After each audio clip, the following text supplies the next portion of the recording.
Assalomu alaykum aziz yurtdoshlar, chorva ishqibozlari. Mana bugun 2025-yil 29-dekabr sanamiz. Bugun biz chorva ishqibozlari uchun gidroponika haqida yana gap yuritamiz, video lavha qilamiz. Kuzatib boringlar kanalimizni. Qo'llab-quvvatlab turishlaringizni iltimos qilaman. Bu videoni men o'zimning uyimda qurgan gidroponika xonamdan olib boryapman. Kichkinagina xona. Kichkinagina. 1,5 ga 1,5. Oldingi ko'rsatuvlarimda ham aytib o'tganman. 1,5 ga 1,5. Faraz qiling. Balandligi 2 metr.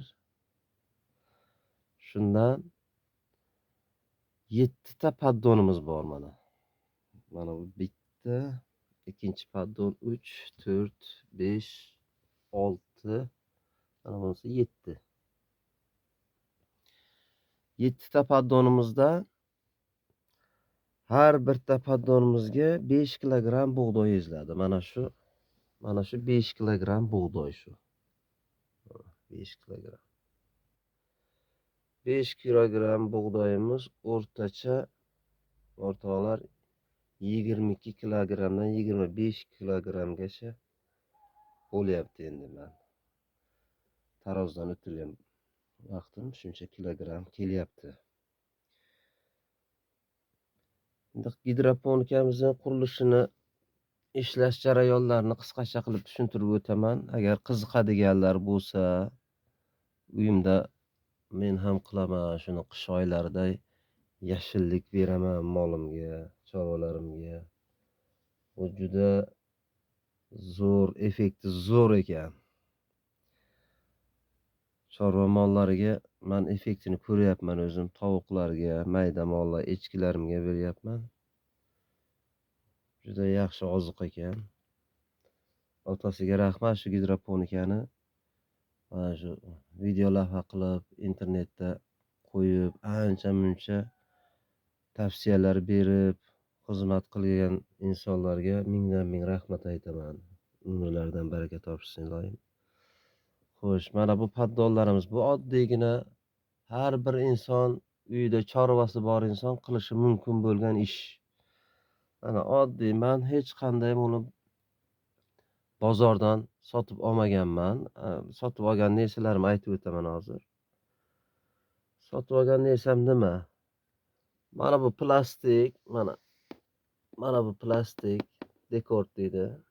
Bular ostatga arzon olganman. BU hisobiga yarim pulga olganman. Magazinlarda qolib ketgani bo'ladi 5 ta, 10 ta. Bizga guli shart emas, buni patologga qoqmaymiz biz. Mana shu dekor sotib olganman magazindan. Mana bu led lampa. Mana bu svechchasini mayda lentani sotib olganman. 120 mingga, qancha bo'ldi? 110 mingmi? Dekor sotib olganman. 10 donasini o'zini ish qilib yarim pulga olganman, esimda yo'q. Shu narsalarni sotib olganman. Reykam yetishmadi.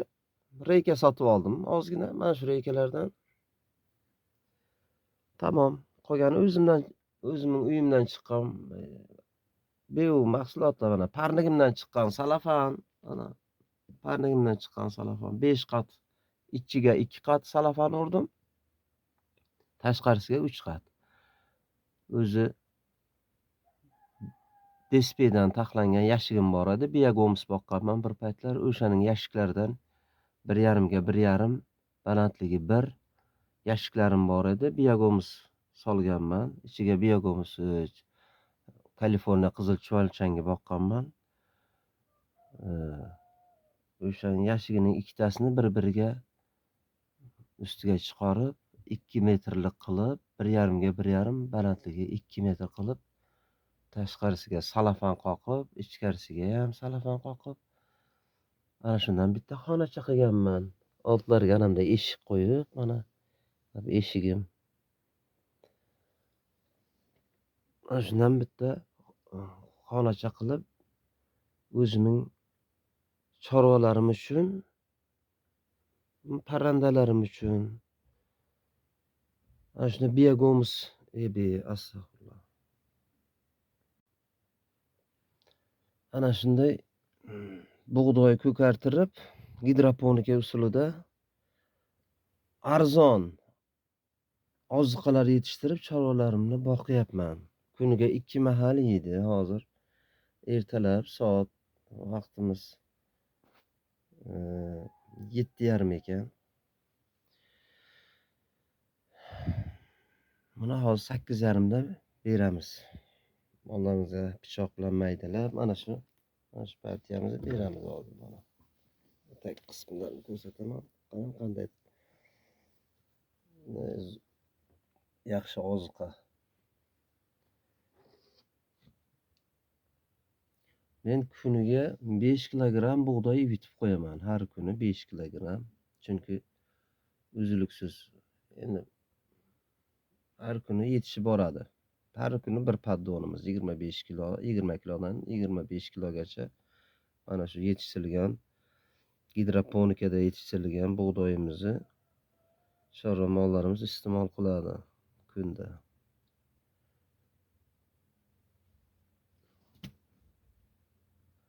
Paddonlarimiz haqida ham qisqacha ma'lumot berib o'taman. Paddonlarimizning eni 80 santimetr. Mana bunaqasi eni 80 santimetr. Uzunligi 1,5 metr. 80 santimetr, uzunligi 1,5 metr. Shu paddonimizga 5 kilogramm bug'doy yutib solaman. Ana shu 5 kilogramm bug'doy mana shu mana. Qarang qancha ko'p nesa uni o'zi yarim paqir bo'ladi yuvitilgan payt. Endi paddonimizning mana bu yon taraf qismi, mana bu yon tarafi. Mana bular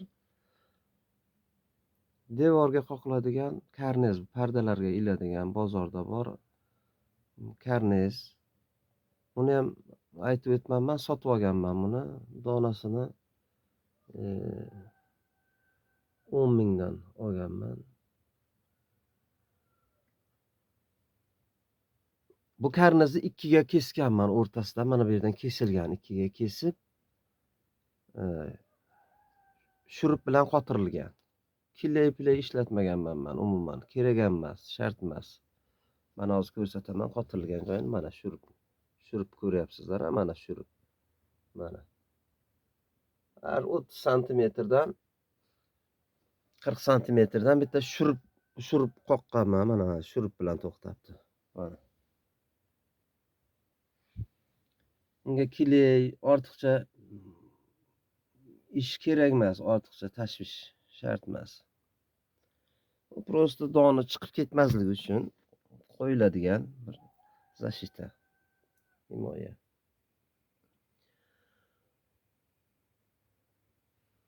Paddonlarimiz mana hozir ko'rsatib o'taman. Bu tarafi bu yog'i past qilingan. 15 santimetr past bu tarafidan. Mana joyimiz ozgina torliq qilyapti.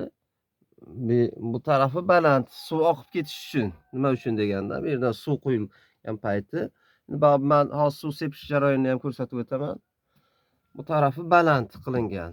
Suvi oqib, mana bu yerda mana ko'rinayotgan bo'lsa, mana teshikchalar ko'ryapsizlar, mana teshikchalar.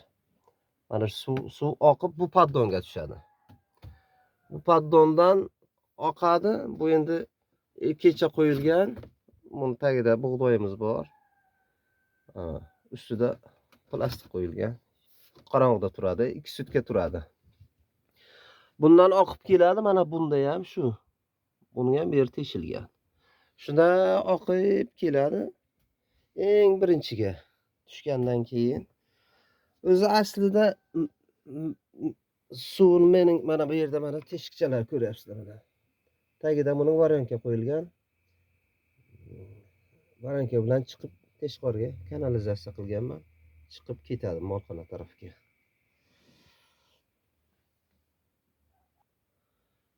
Ana shunday paddollarimiz 15 santimetr uklon berilgan. Har bitta shunday birinchisidan quyilgan suv aylanib keladi. Endi aslida mening suvlash jarayonim boshqacha. Men suv ko'p bermayman. Mana shu 8 ta 7 ta paddonimizga mana shu 8 litr suv mana shu.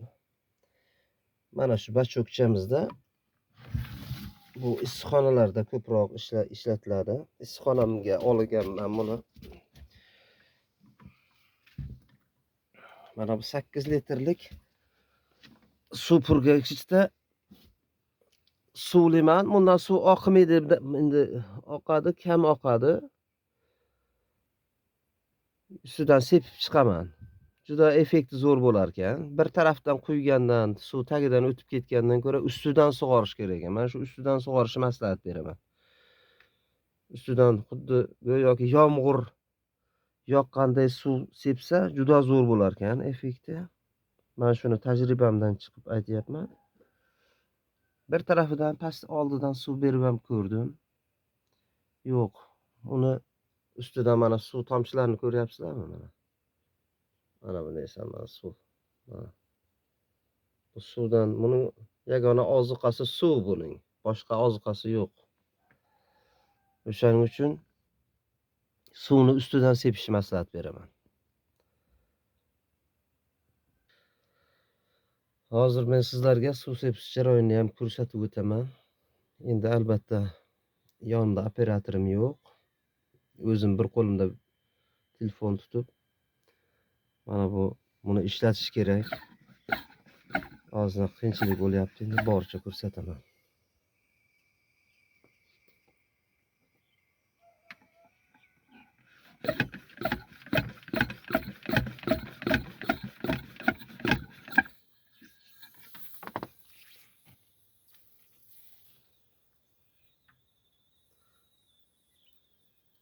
Ana shunday qilib suvlayman men har kuni.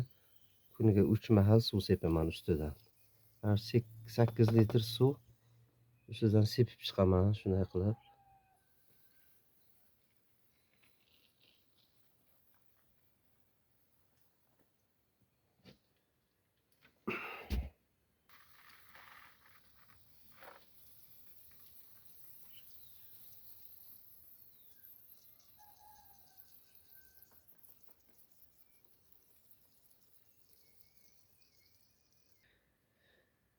Ana shunday qilib sug'oramiz.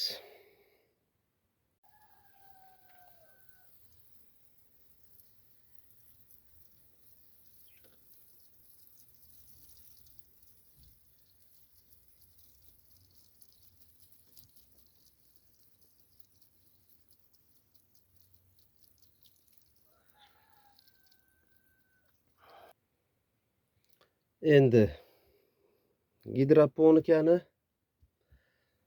bug'doy yetishtirish uchun don mahsulotlarini mana arpa bo'ladimi, makka bo'ladimi?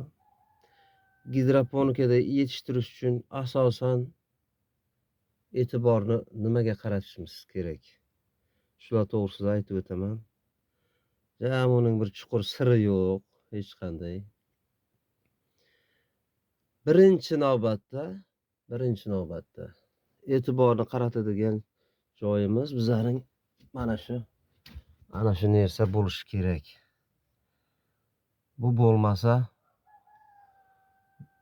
qilayotgan ishimiz bir yaxshi samara bermaydi. Nima uchun? Hozir qish oyi, qish fasli bo'lgandan keyin kechqurun sovuq, kunduzi isib ketishi kerak emas. Bir xil temperaturada turishi kerak. Xonamizning ichi bu termostat, termoregulator. Mana bu pechkamizni, mana oddiygina kichkinagina pechkamiz. Bu havo bilan isitadi. Havo bilan. Bu kuniga juda katta tok iste'mol qilmaydi. Ya borsa 2 kilovat iste'mol qiladi 24 soatga. Mana hozir 16 gradusda turibdi. 15 gradusga tushganda qo'shadi. Hozir qo'shsa ham kerak, ko'rsatib o'taman ishlaganini. 18 gradusda o'chadi bu. 15 gradusda qo'shadi, 18 gradusda o'chadi. Shuning bilan mana shu gidroponikamizni xonamizni shu 16 graduslar 18 gradus oralig'ida saqlab turadi 24 soat. O'shaning hisobiga bir xil temperaturada isib ham ketmaydi, mog'orlab ham ketmaydi. Mana bug'doylarimizga qaranglar, qanday zo'r odamning havasi keladigan darajada o'sib. Mana bu kun bunimiz ketadi, ertaga bu mana bug'doyimiz ketadi. Qarang qanday zo'r holatda.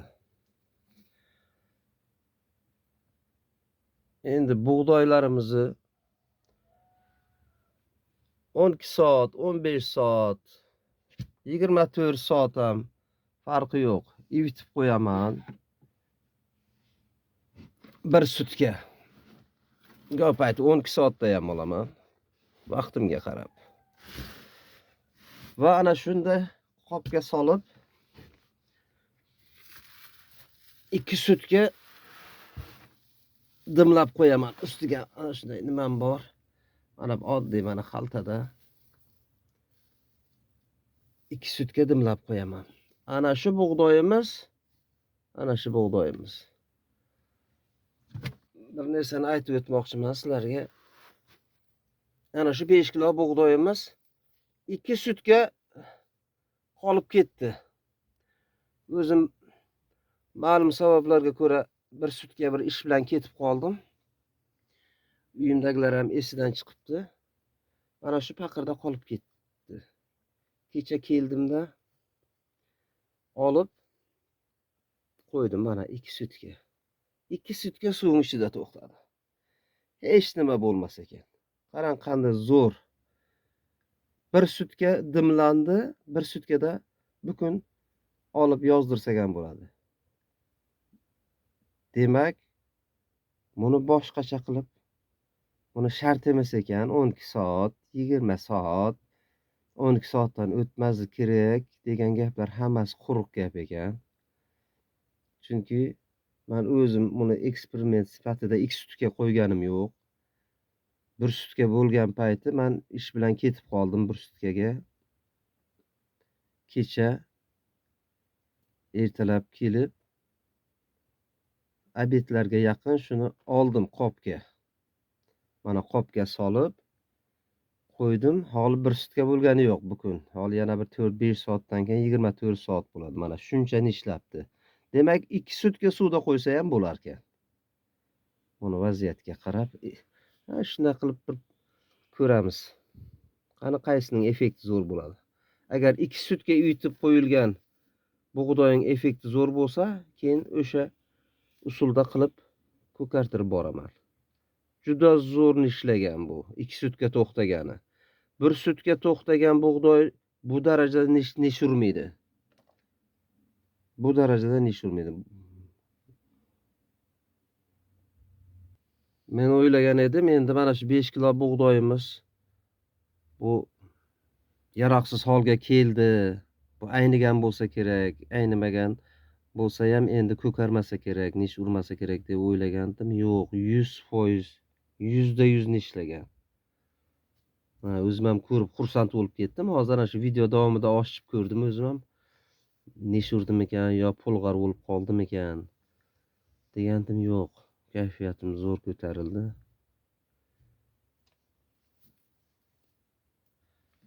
Xo'p, endi mana bu bug'doylarimizni yetishtirganligim 2 sutkada qilingan bu. 1 sutka uvitilib, 2 sutka dimlab qo'yib, keyin poddonga olganman. Poddonga. Mana shu bug'doyimiz, mana shu bug'doyimiz mana. Hozir plastik ustiga plastik qoplab qo'yaman. Ana shu bug'doyimiz 1 sutka suvda yuvitib qo'yilgan, 2 sutka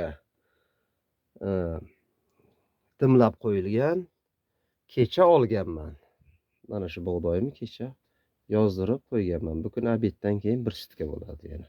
4-sutkaga ketyapti.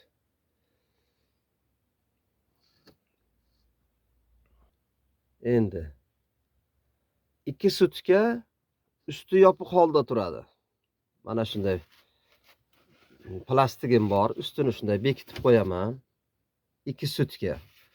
Suvlash vaqti buni plastikga ko'tarib olib, suvlab yana joyiga qo'yaman. Kuniga 3 mahal. 2 sutkadan keyin to'liq olinadi. Qolgan 3 sutkasini mana shu led lampaning tagida turishi kerak, o'rtoqlar. Yorug' kerak. Yorug'da qancha mening yorug'ligim sahal pastroq bo'lyapti, ozgina kamlik qilyapti yorug'ligim. Chunki sharoitim bo'lmagani uchun bunga ana bu led lentaning arzonini olganman. Eng arzoni. Buning qimmatlari bor. 24 ming so'm metri. Men buni 9 mingdan oldim metrini. Bundan qimmatlari bor. Yorug'lar juda zo'r. Men endi sharoitim pulim kamroq edi. Shundan olib qo'ya qoldim. Yorug'i kamlik qilyapti. Agar shuning yorug'i juda zo'r bo'lsa, bu kamida 7 kilogramm bo'lar ekan bu. 7 kilogramm bo'lar ekan. Agar shuni gidroponika qilaman, mollarimga oziqa yetishtiraman deydigan insonlar bo'lsa, mana shu narsaga ham e'tibor qaratinglar. Mana shu led lampaning juda nimasi faoliyati katta ekan buni yetishtirishda. Shuning qimmatidan olib qo'yishlaringizni tavsiya beraman men sizlarga. Bundan qo'ymanglar. Hali men yana bitta dabavka qilaman, yonidan yana bitta yuritmoqchiman. Nasib bo'lsa, xudo xolasa qo'yaman o'shani ham. Yorug'i baland bo'lsa, o'sishi, rivojlanishi juda zo'r bo'lar ekan, juda tez bo'lar ekan. Buni hozir men mana shu bugun mana bu bug'doyimizni ana shu paddonimizga yozaman. Mana shu paddonga eng oxirgi paddon bu. 7-paddonga yozaman bugun obedda. Yozgandan keyin bunga doполнительный svet qo'yib, bitta eksperiment qilmoqchiman, xudo xolasa. Buni ham video qilib qo'yaman. Foydasini ko'rsatib beraman. Svetning yorug'ligining foydasini. Yorug'lik qancha kuchli bo'lsa, qancha tez rivojlanadi. O'shani isbot tariqasida xudo xolasa olaman. Endi savol tug'ilishi mumkin. Buning nima foydasi bor chorva moliga deyishlaringiz mumkin. Buning albatta foydasi juda ko'p molga. Avvalambor chorvamiz sog'lom bo'ladi. Birinchi navbatda nima hisobiga sog'lom bo'ladi? Bu biologik toza mahsulot bu. Buning hazm bo'lishi mana internetda ko'p ko'rgan bo'lsangizlar kerak, 95% hazm bo'ladi deb. Mana bundan hamma ko'rsatuvlarni ko'rib chiqqanman. 95% hazm bo'lishiga sabab bor, yo'q emas. Sababi mana shu bug'doyimiz mana. Bug'doyimiz mana ivib ichidan mana ko'ryapsizlarmi? Ozni siqilsa ichidan oppoq mana. Ko'rdingizmi? Yumshoq holga keladi bu. Yumshoq holga kelib, bu molda mana shu 95-100% ga hazm bo'lib ketadi.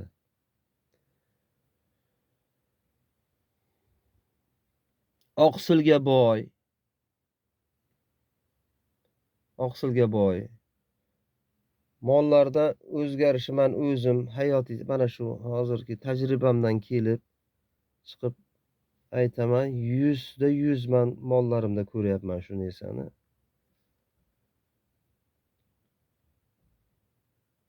Sizlarga ham tavsiya beraman. Ana shu chorva bilan shug'ullanadigan insonlar ana shu narsadan foydalanishlaringiz.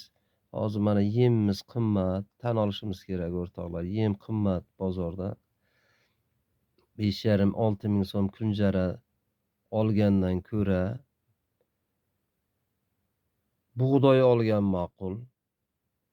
Nima sababdan? 4000 so'm bug'doy, 1 kilogram bug'doy. Men 3700 so'mdan olib keldim bug'doyni kecha bozor. Borinki 4000 so'mdan olib kelib, 1 kilo bug'doyni 25 kilo minimum yetishtirganingizda 1 kilo bug'doyingiz 4000 so'mdan olib 25 kilo yetishtirganingizda 5 kilo bug'doy degin. Uzr. 1 kilogram bug'doyingiz 5 kilogram bo'ladi. 5 kilo bug'doyingiz 25 kilogram bo'ladi. Endi 1 kilo bug'doyingiz 5 kilogram bo'lganida 4000 so'mga olsangiz, borinki xizmatingiz bilan, mana bu tok rasxodlari bilan 1000 so'mga aylanadi shu. 1 kilogram 1000 so'mga aylanadi. 5,5 so'mlik, 6000 so'mlik kunjarangiz sizning bergan effektini beradi shu. Ana shu 1 kilosi 1 kilogram kunjara bilan baravar ekan. Men shu ko'rsatuvlarda ko'rdim. Rossiya peredachilarini ko'rdim, inglizlarnikini ko'rdim. O'sha videolarda aytib o'tilgan shuni. Katta nimalarda. Qanchalik oqsili, boyligi, oqsilga boy.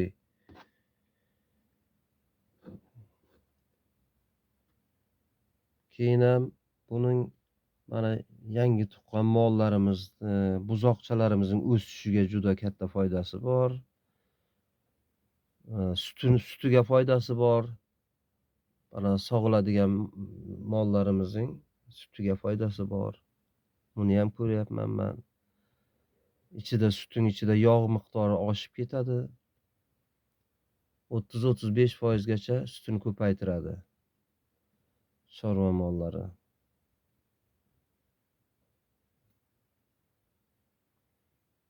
Men shu gidroponikamdan kuniga boqilayotgan navozimga ham ertalab 4 kilogram,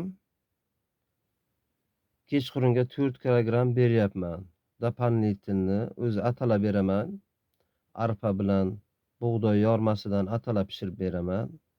Bu atalani chunki ko'pdan oldindan pishirib beraman. Men ham oldingi videolarimni ko'rsalaringiz atalab pishirish jarayonlarini ham qo'yganman. O'shanga doполнительно qo'shib beraman. Yemini yeb bo'lgandan keyin shundan 4 kilogram beraman. Chunki hozir endi uzoqdan berganim yo'q, yaqindan beri boshladim. 1 hafta 10 kunlikdan beri beraman. Yaxshi effektini ko'ryapman, ho'kizimda ham yaxshi o'zgaryapti. Xudo xolasa oxirgacha yediraman shuni. Har kuniga 8 kilogram o'lchov qilganman. 8 kilogram yeb boryapti kuniga. Endi gidroponika qilaman degan insonlarga nima maslahat berishim mumkin? Birinchi isitish sistemasini yaxshi, juda a'lo darajada qilish kerak. Chunki tokimiz qimmat.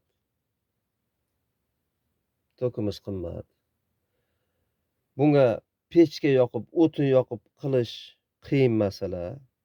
O'tin ham ko'mir yoqishingiz mumkin, lekin bu darajada effekt bermaydi. Mana bular darajada effekt bermaydi. Nimaga? Ko'mirda birdan qizib ketadi, sovib qoladi, yana xizmati ham ko'p. O'shaning uchun men hammasini inobatga olib, shu narsalarni hammasini hisob-kitobini qilib, bo'lmasa boshqa mening bo'sh xonalarim ham bor uyimda. Bularni isitish uchun bu qoplamaydi bu. Qoplamaydi. O'tin bilan, ko'mir bilan isitaman desangiz, bug'doyingiz yaxshi bo'lmaydi. Bu aniq bu. Chunki isib, sovib, qizib ketib o'tirsa, bug'doy isib ketsa og'arlaydi, sovib ketsa o'smay qoladi. O'shaning uchun mana shunday kichkinagina 1,5 ga 1,5 balandligi 2 metr joydan yaxshigina gidroponika yetishtirsa bo'larkan. Mana shu hozir mana to'xtagan joyim 70 santimetr. 70 santimetr. Bunimiz 80 santimetr. 1,5 metr.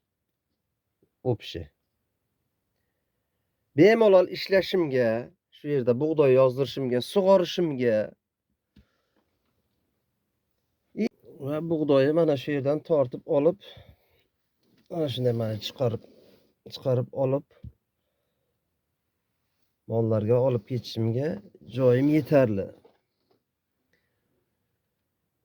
Shuning bilan videomiz ham ancha cho'zilib qoldi. Videomizni yakunlayman.